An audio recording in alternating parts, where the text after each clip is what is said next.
Saudações a todos, sejam bem-vindos ao canal Práticos. Meu nome é Bruno, eu sou médico radiologista e hoje a gente vai discutir um tema que, na minha opinião, é muito importante, é a malformação renal e como avaliar pelo ultrassom, tá? É importante porque eu vejo isso acontecendo com frequência, a falha no diagnóstico, o atraso no diagnóstico. A gente tem que fazer esse diagnóstico durante a infância, principalmente. A gente vai discutir essa questão que aumenta a comorbidade, piora a conduta desse paciente. Quanto mais tempo de atraso, pior é para o paciente, tá certo? E dá para avaliar pelo ultrassom. É claro que nessa situação específica a tomografia é o padrão ouro, mas a gente sabe que a tomografia não é acessível para todos, né? E o ultrassom ele tem uma boa sensibilidade, uma boa especificidade na detecção de malformação. Tá certo? A gente vai fazer uma discussão prática do assunto, não vou ficar entrando em detalhes de medida, isso aí é um tema para outra discussão, tá? Medida de rim, não vamos discutir sobre volume, do que medir, qual é a espessura de parênquima, isso é uma outra questão, tá bom?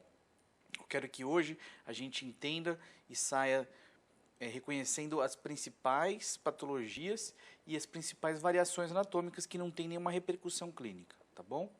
Não esqueçam de deixar o like, de ativar o sininho de notificação e de compartilhar nossos vídeos, tá bom? Bom, lembrar que embriologicamente os sistemas urinários e genital estão bastante relacionados, tá certo? Isso é informação importante porque a gente deve pensar na possibilidade de malformação renal diante de uma situação, por exemplo, de uma malformação mülleriana uterina, tá? Isso também é uma outra discussão, mas diante de uma situação de malformação genital, de malformação mülleriana, pensar na possibilidade de malformações renais. É super comum ter essa relação, vocês vão ver que é super frequente. A paciente que foi para fazer um exame transvaginal diagnosticou de repente um útero bicorno e você vai perguntar, vai indagar, a paciente vai relatar histórias de infecção de urina de repetição, né? E eventualmente a gente faz ultrassom de abdômen e descobre as malformações, tá bom?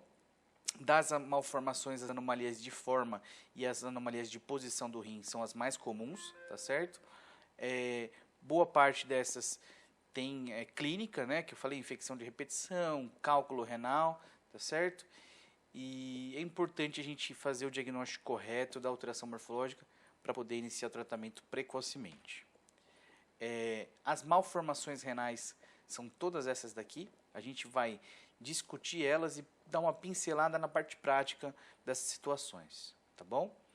Começando pelas anomalias de tamanho, o rim hipoplásico, que é o rim pequeno, né? Há uma falência do desenvolvimento, né?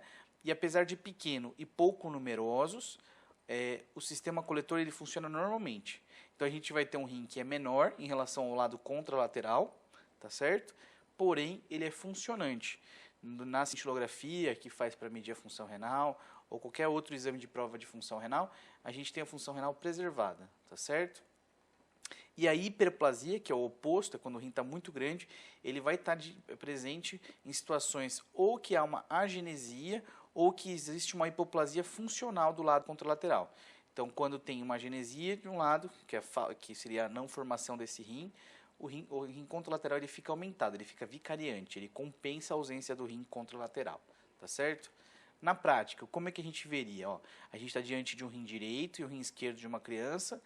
O rim direito, a gente vê aqui o lobo hepático direito, o rim direito no diâmetro biparietal, a gente tinha uma medida de 7 centímetros e o rim contralateral, a gente tinha uma medida de diâmetro biparietal de 11 centímetros. Tá? Eu não vou discutir, como eu falei, valores de normalidade, isso é um outro tema para se discutir. O fato é que os rins têm uma diferença um em relação ao outro, tá certo? E é isso que vai para o lado, né? Rim direito de dimensões reduzidas quando comparado ao lado contralateral. Anomalias de forma, então, lembrar que durante a migração dos rins, existe, eu falei para vocês, de uma relação da parte urinária com a genital. Eles formam junto e eles vão migrando até a fossa renal. Nessa migração para a fossa renal, eles cruzam as artérias umbilicais. E aí a gente vai ver que qualquer alteração dessas artérias umbilicais no ultrassom morfológico, no ultrassom obstétrico, também implica em malformações renais. Existe uma estrita relação, tá certo? Muito bem. Então, durante a migração para a fossa renal, esses rins podem fundir-se ou parcialmente, como ocorre nos rins em ferradura, vamos ver isso na imagem, ou na ectopia renal cruzada, também a gente vai ver na prática, ou eles podem se fundir totalmente, como acontece no rim em panqueca. Tudo isso dá para ver no ultrassom, tá certo? Vamos ver na prática. Olha só, eu deixei aqui para ilustrar, vocês vão ver que eu vou sempre trazer uma tomografia só para mostrar a morfologia, como é que fica, né, num corte axial, tá? Então, a gente vê aqui, a primeiro momento, a gente vê que é um rim, parece aumentado, né?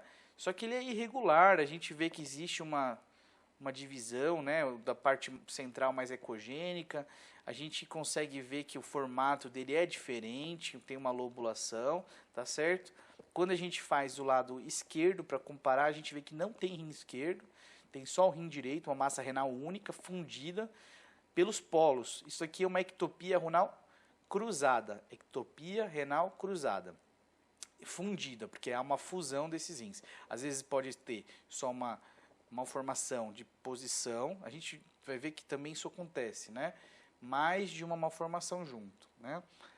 Então a gente tem uma ectopia renal, que é o rim fora do lugar, e a gente tem uma fusão com o lado contralateral. Isso aqui seria na tomografia. A gente tem um parênquima renal direito e o parênquima renal esquerdo fundido, tá certo? Uma outra situação, aí vai a dica prática para vocês não esquecerem, né, de fazer sempre o rastreamento, olhar no axial, olhar no longitudinal do rim, desde um polo superior até o polo inferior, tá vendo? Isso aqui são as fossas renais, as lojas renais, bilateralmente. De uma maneira geral parecia que estava tudo bem, o rim estava ok, né? Mas a gente tem uma perda na precisão do polo inferior, dos dois lados, tá vendo? E aí quando a gente vai girar o axial, vai procurar o polo inferior, a gente vê que há uma fusão, ó, desses rins, ó, uma fusão desses rins anteriormente à artéria aorta, tá certo? Então, nessa situação aqui, é o rim ferradura. Dá para avaliar isso com facilidade. Precisa, inclusive, ser diagnosticado precocemente. Não adianta você pegar aqui, tirar uma foto, medir esse polo aqui e falar que o rim está normal. Não adianta. Tem que chegar e avaliar o polo inferior, ver se há fusão de verdade, né? Aqui na tomografia, o corte axial, mostrando justamente isso, né? O rim direito, o rim esquerdo e a fusão anteriormente à aorta e à veia cava, tá bom? Aqui um exemplo de fusão completa, né? Obviamente isso aqui não é algo tão comum de ser visto, mas pode acontecer. Importante é saber identificar, porque a gente vê uma massa, na verdade, né? É uma massa heterogênea com uma área central hipoecogênica, na verdade há uma área anecogênica, que é o hilo, né? Então é uma massa renal única, diante de uma situação de seria não avaliação. A gente não viu o rim, por exemplo, na fossa renal habitual, né? E a gente vê uma massa dessa, né? Tem que saber ser reconhecido. Imagina a situação, né? O paciente vítima de trauma vai ser submetido a uma laparoscopia, e o médico não conhece o diagnóstico desse rim panqueca, não sabia que esse paciente tinha rim panqueca, e vê uma massa. O que ele vai fazer? Vai biopsiar, vai querer tirar, né? Tem que saber fazer o diagnóstico, né? Olha, parece uma massa, tá vendo? A gente sabe que é o rim, porque na loja renal não tinha rim, e na fase excretora viu o contraste saindo direitinho. E no ultrassom, poxa, dá para ver isso? Dá para ver também, né? Liga o Doppler, vê que existe uma vascularização segmentar, a gente vê que tem uma vascularização hilar, né? Essa é a principal hipótese, uma massa renal única fundida, né? Diante de uma situação que você não vê o rim na fossa renal habitual, é um rim em panqueca. Outra malformação, anomalia da posição. Então, o rim ectópico é a falha da migração desse para a fossa renal, tá certo? Nessas situações, há uma maior susceptibilidade ao refluxo, a infecções, a cálculos e a quadro obstrutivos. Então, rim ectópico em situações inferiores, na escavação pélvica, tem que ser referidos no laudo, tá? E lembrar, que a gente já falou, da ectopia renal cruzada, que pode ser a situação em que o rim não se funde, tá bom? Na ectopia renal cruzada, o ureter ele tem que ser um pouco mais curto, né? e isso também facilita infecções, tá bom? Então, só para exemplificar, olha só, aqui no ultrassom a gente vê a bexiga e o rim lá na escavação pélvica, tá certo? Ó, no corte longitudinal numa tomografia, o rim, um ureter mais curto, estava em situação inferior na escavação pélvica, ó. Mesma situação, aqui é uma ectopia renal cruzada, na verdade, né? E ele também está em situação inferior, tá bom? Saber reconhecer isso no ultrassom é importante. Anomalias de rotação, né? À medida que esse rim ele vai subindo para a fossa renal, ele também faz uma rotação, tá? Ele vai migrando cefallicamente e ele sofre uma rotação medial de aproximadamente 90 graus. Então, os hilos eles tendem a se orientar na linha média, voltados um para o outro. É isso que a gente vê. Isso também faz parte das malrotações e tem implicação na questão das infecções. O paciente com infecção de repetição pode estar diante de uma situação dessa, tá bom? Lembrar, então, que na má rotação dos rins é comumente associado ao rim ectópico ou infusão, tá? E lembrar que a má rotação pode gerar obstrução da pelve do ureter e causar dilatação, tá bom? Só para classificar, isso é interessante, né? A gente sabe que existe a má rotação, tem que ser descrita, isso também eu reparo que faz falta, né? Muitos laudos que o rim está em má rotação e a pessoa não sabe, né? O rim primitivo, o rim fetal, ele tende a ser mais posterior, tá certo? Então ele vai subindo e ele vai se tornando mais medializado. Então a pelve renal é voltada para a linha mediana, tá certo? Então é um rim voltado para o outro. Aí as situações que a gente tem, então, uma leve, olha só, situação C, é uma rotação incompleta, então o rim era para chegar na posição habitual, não roda completamente. Obviamente isso aqui é difícil de avaliar, né? Difícil de você bater o martelo. Você não vai falar que há uma mal rotação num caso desse. Mas, por exemplo, a gente vai pegar o hilo que está mais anteriorizado, né? A gente chama isso de hiperrotação. Ou o hilo voltado para a parte mais externa, uma hiperrotação exagerada. Ou ainda uma rotação invertida, ó, quando o ureter ele passa por baixo do rim, tá? São situações que podem implicar em dilatação, então infecção de repetição e cálculo usualmente vai também estar associado, tá bom? Olha lá, olha como dá para ver no ultrassom, né? A gente vai ver que o hilo, né, teoricamente ele tem que estar voltado para a parte mais medial, né? Seria desse lado, está voltado para cima, né? Que situação que a gente está? A gente está com o hilo então voltado para cima, olha só, hiperrotação, tá vendo? Isso aqui é uma hiperrotação do rim, ó. O hilo está voltado para o lobo hepático, né? Poxa, eu estou na dúvida se isso é o hilo mesmo. Liga o Doppler, né? A vascularização do rim é hilar, né? É isso que a gente vai encontrar. Na tomografia, a mesma situação. A gente vê o rim direito com o hilo voltado anteriormente, uma hiperrotação renal, tá bom? Anomalias de número, bom, a agenesia renal, obviamente, é quando um rim está ausente, né? Tem várias causas para isso acontecer, mas seria a ausência do tecido renal, em secundária uma falha da embriogênese. Ela pode ser unilateral, que é comum, né? E assintomática, e ela pode ser bilateral, que são quadros incompatíveis com a vida, né? Normalmente isso aqui é diagnóstico intraútero, ultrassom obstétrico que a gente vê isso, tá bom? O rim supranumerário é muito raro, né? Mas a gente vai encontrar um rim, então, ectópico, esse rim supranumerário está ectópico, e ele vai ter um suprimento sanguíneo à parte, diferente dos rins patentes, tá bom? Vai suspeitar, então, também da agenesia renal unilateral na situação em que a gente encontra uma artéria umbilical. Lembrar que eu falei que boa parte das malformações tem relação, então, com alterações genitais e da artéria umbilical, tá bom? Olha lá, ultrassom, então, obstétrico, a gente vê, então, a artéria aorta, a gente vê que existe a adrenal direita e as duas glândulas adrenais, tá certo? E a gente não vê nenhuma formação renal, a gente não vê nem artéria renal saindo da aorta, tá vendo? Isso aqui é uma agenesia renal bilateral, incompatível com a vida, tá bom? Aqui, uma agenesia renal unilateral, esse rim até tá grandinho, ó. Do lado esquerdo não víamos rim, do lado direito a gente viu o rim grandão, tá bom? Dá para fazer o diagnóstico intraútero disso daí. E as anomalias da anatomia lobar, essas daqui são assintomáticas, porém a gente tem que saber reconhecer para não confundir com patologias, tá bom?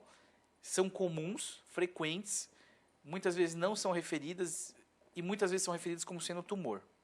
Então precisa saber reconhecer, né? Isso aqui seria a persistência da lobulação fetal. Isso daqui é a corcova de dromedário.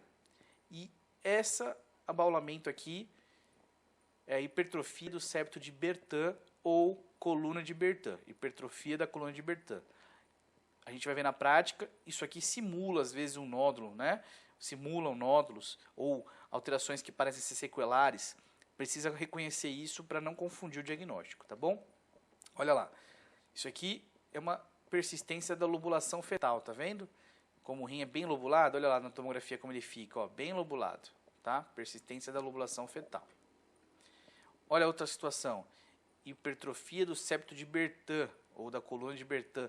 Parece que tem um nódulo aqui hipercogênico. Poxa vida, como é que eu vou diferenciar isso aqui de um nódulo, de um tumor? Dá para fazer isso? Dá. O tumor renal, a neoplasia renal, ela também pode ficar execogênica em relação ao parênquima, ela também pode ser regularzinha, mas ela tem fluxo ao Doppler. Olha o que acontece com o Doppler, tá vendo? A gente vê o fluxo ao redor, né? As artérias segmentares e arqueadas, elas passam ao redor dessa suposta lesão, né? Então a gente costuma descrever como imagem nodular hipoecogênica no terço médio do rim direito ou do rim esquerdo, medindo tanto por tanto, que pode corresponder à hipertrofia de coluna de Bertin, né? O diferencial final, né, o que vai dar certeza para a gente é o anatopatológico ou a tomografia, também dá para a gente identificar, tá bom? Mas no ultrassom, pegou um nódulozinho no terço médio, primeira coisa que vocês vão pensar é a hipertrofia da coluna de Bertin, tá? Quanto mais precoce você faz esse diagnóstico, mais fácil, né? Você fez um ultrassom de uma criança com 9 anos, com 8 anos, e viu um nódulo desse, não é uma neoplasia renal, né? Pouco provável, estatisticamente falando, é pouco provável. Então, nódulo, dessa forma, pensar em hipertrofia dos septos ou da coluna de Bertin. Olha lá, corcova de dromedário, ó, mesma coisa, simula um nódulo, né? A gente tem o rim, aí a gente tem uma lobulação única aqui no terço médio do rim, né? Muito aspecto neoplásico, né? Mas aí a gente vê um cálice renal mais alongado, tá bom? É isso que a gente vai ver, tá? Mesma coisa, liga o Doppler na dúvida, vai ver que não vai vascularizar, tá bom? E por último, das anomalias, as anomalias dos cálices e das papilas não são tão frequentes da gente pegar, tá? É o divertículo pielocalicinal, é o exemplo dessa malformação. É uma cavidade cística, revestida por urotélio e fica no interior do parênquima renal, tá certo? Ela pode ser adquirida ou congênita, a congênita é mais comum e pode ser a única ou múltipla, né? Como é que é na imagem? É literalmente um cisto, né? A ultrassom, obviamente, confunde com cisto simples. A diferença é que, notem que ele existe uma irregularidade da parede, né? O cisto ele é mais regular, mais definidinho. Na tomografia também, ó, difícil na tomografia sem contraste. E outra situação que a gente tem super comum de ter nesses divertículos é que existem cálculos associados, tá certo? E aí a gente faz a tomografia com contraste. Na fase excretora, o cálice ele é preenchido, né? O divertículo ele é preenchido por contraste. No cisto não acontece isso. No ultrassom, difícil diferenciar. Agora, pegou um cálculo dentro, né? Não pode ser cisto, né? Pegou um cálculo dentro é divertículo, tá bom? Finalizando o caso anterior, penúltimo, agora a última malformação. Ó, sistema coletor, esse aqui eu deixei para o final porque é o mais importante. Vocês vão ver que é muito frequente da gente ver isso também, tá? São as anomalias da pelve renal e do ureter, tá? Na realidade, as duas enfermidades mais comuns relacionadas à pelve renal e ureter é a estenose de Jupe, tá certo? E a dilatação do sistema coletor, né? As duas dá para a gente ver no ultrassom. Tem que ser feito a avaliação para ultrassom, porque o diagnóstico é na criança, né? Lembrar, então, da regra de Wiegand-Mayer. Não vou ficar também entrando em detalhes teóricos, mas isso é muito cobrado nas provas de título de especialista, de ultrassom, de radiologia. E a regra de Wiegand-Mayer fala que o ureter mais superior, ele drena mais inferiormente, mais medialmente ao local normal da inserção do ureter, tá bom? Estudar a regra de Wiegand-Mayer, que está relacionada à duplicidade do sistema coletor. Então, dentro das anomalias de pelve, estenose de Jupe e duplicidade do sistema coletor. A duplicidade do sistema coletor, ela pode ser completa ou incompleta. A completa é quando tem, então, a regra de Wegener, que o ureter distal ele vai se inserir numa situação mais anômala, ou a incompleta, que há uma fusão em qualquer ponto desse ureter, mas vão ter dois sistemas pielocalicinais, tá vendo? Na tomografia com reconstrução 3D, tá fácil. No ultrassom não é tão fácil, tá? O que a gente costuma ver é, então, uma área central mais ecogênica da medula do renal, né? A gente vê que existe uma secção, uma areazinha que divide, né? Tanto no corte longitudinal quanto no axial, né? Divide. Não confundir, às vezes, com a sombra da costela superior, né? A sombrinha da costela, às vezes, dá uma impressão que esse parênquima está repartido, que essa medula está repartida, mas giro no axial que a gente vai tirar essa dúvida, tá? Duplicidade, então, risco para infecção. E a estenose de Jupe, super comum em meninos, diagnóstico também pode ser intraútero, e a gente vai ver uma dilatação do sistema pielocalicinal e não ureteral. A gente vê que para ali na Jupe, na junção ureteropiélica, e existe uma dilatação. Esses meninos podem ter mais relação com infecção, tá certo? Quem gostou do vídeo, não esquece de curtir, de compartilhar e de ativar o sininho de notificações. Obrigado.